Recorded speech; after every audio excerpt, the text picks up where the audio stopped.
Hi, my friend. I am Amadou Sidibe, a member of Global Farmer Network.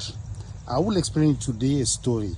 More than 2 years I've been struggling to convince a Mexican company called Semillas del Caribe that are in hybrid seed production, high quality, to convince them to sell to Africa, to Mali, seeds in order to increase our production in papaya.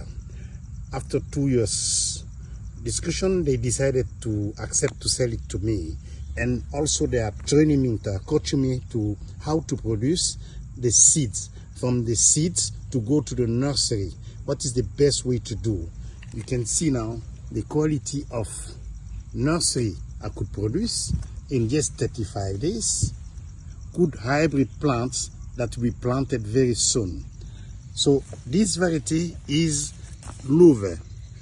Louve is something incredible that can give about, let's say, 110 tons of papaya. This is a new way to produce the good plants in order to have a very good yield. This plantation is near the port of Manzanillo, Colima, on the Pacific Ocean. The plants are 2 months old, and this is the flower.